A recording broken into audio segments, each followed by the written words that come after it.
It is one. The Lord, who is the source, sustenance and sanctuary of this universe, is one. But he is called by different names by Vaishnavas. They call him by the name of Vishnu. He himself is called by Vishnu. The worshippers of Shiva will call him by the name Shiva and give that form. The worshippers of Shakti, the worshippers of Ganapati. There are 6 religions among the Hindus itself. There are 6 religions. Just as Islam and Christianity, there are individual entities. There are 6 religions in Hinduism. Vaishnavism is one thing, one religion. Shaivism, Shaktaism. Shaktaism means people who accept the ultimate reality as Divine Mother, as Shakti. Then those who believe in Ganapati, Sri Bhagavan Ganapati, then those who believe the Subramanya as the ultimate reality, as the most powerful manifestation of the ultimate reality. Then there is one school of thought, one religion in the Hinduism who accept the Sun God as the veritable manifestation of the supreme reality and worship him, worship the ultimate reality through the sun. There are 6 religions, but it does not mean that these people belonging to these 6 religions worship different gods. No. Ekam sat vipraha behutha vadanti. Truth is one. Truth is one. The Lord is one. But he is worshipped by various groups in various ways. That's all the difference. Say vipraha behutha vadanti. The sages call him by various names. Just as in a lake there is water. One takes a little bit of water in the hand and say, this is water. The other one, somebody from Dr. Naik may say it is pani.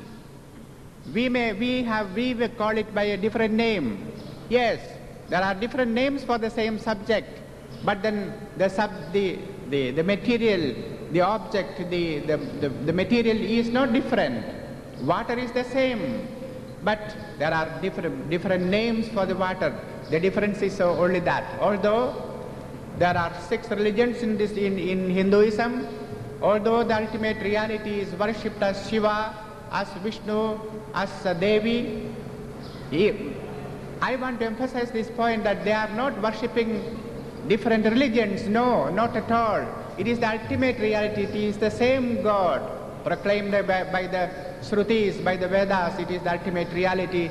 Everyone is worshipping through this form, through this name. Therefore, there are these 6 religions in Hinduism, but although they have different concepts, they worship the Lord, ultimate reality in different ways, but they are worshipping the one and the same God.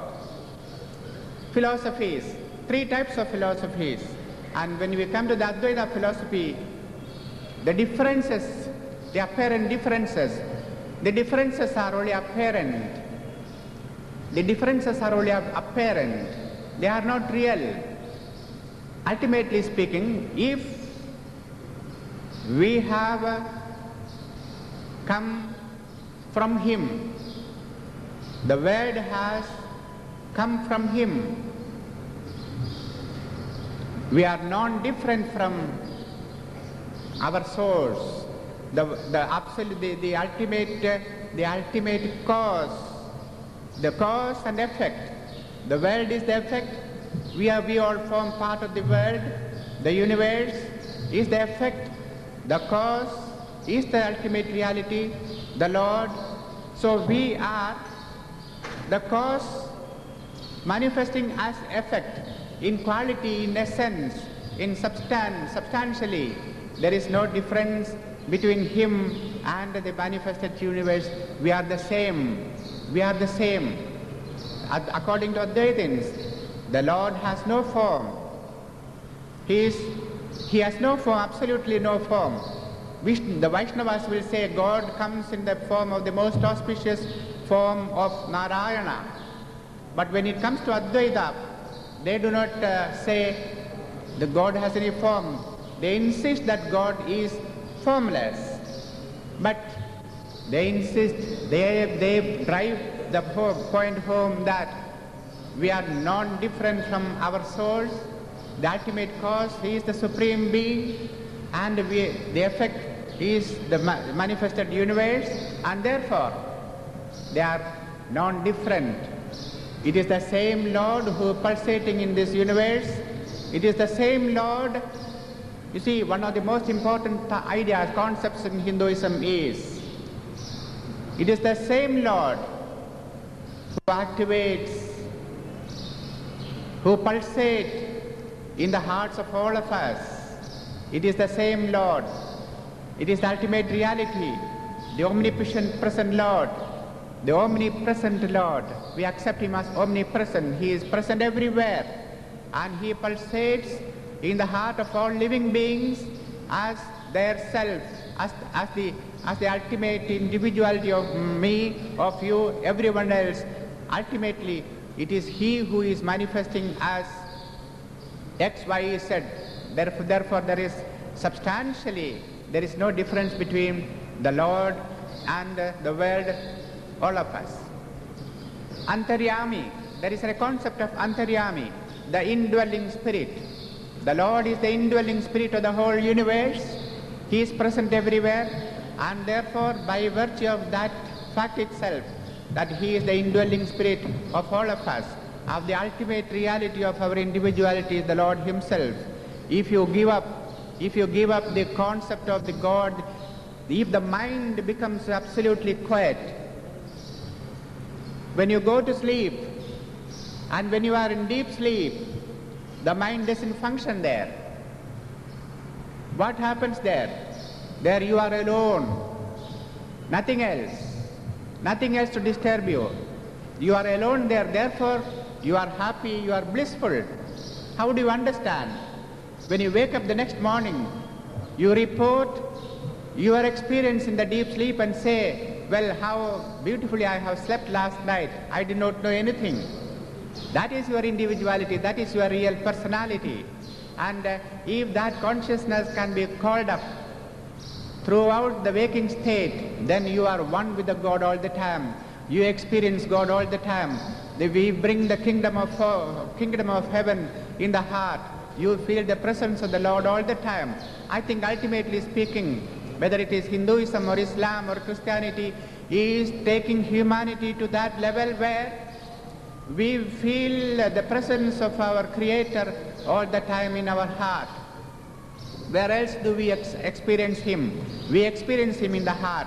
So the ultimate aim for us, every individual, every human being, is to have this feeling of the presence of the Lord in our heart. As I said, there is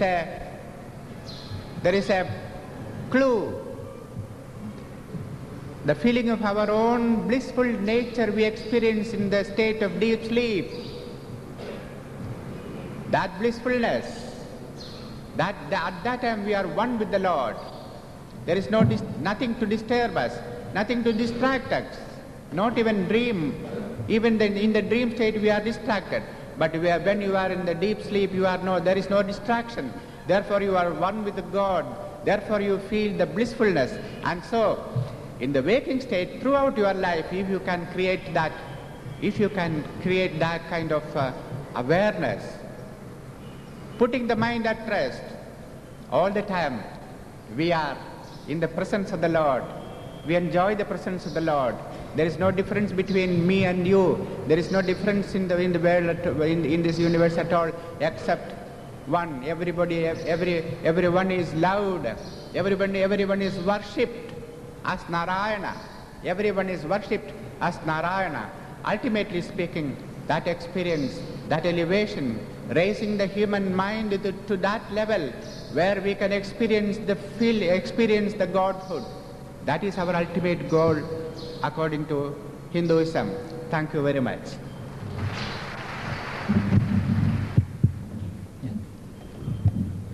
Thank you, Swamy Golokanada. Now we would have Father Gio Payappilly.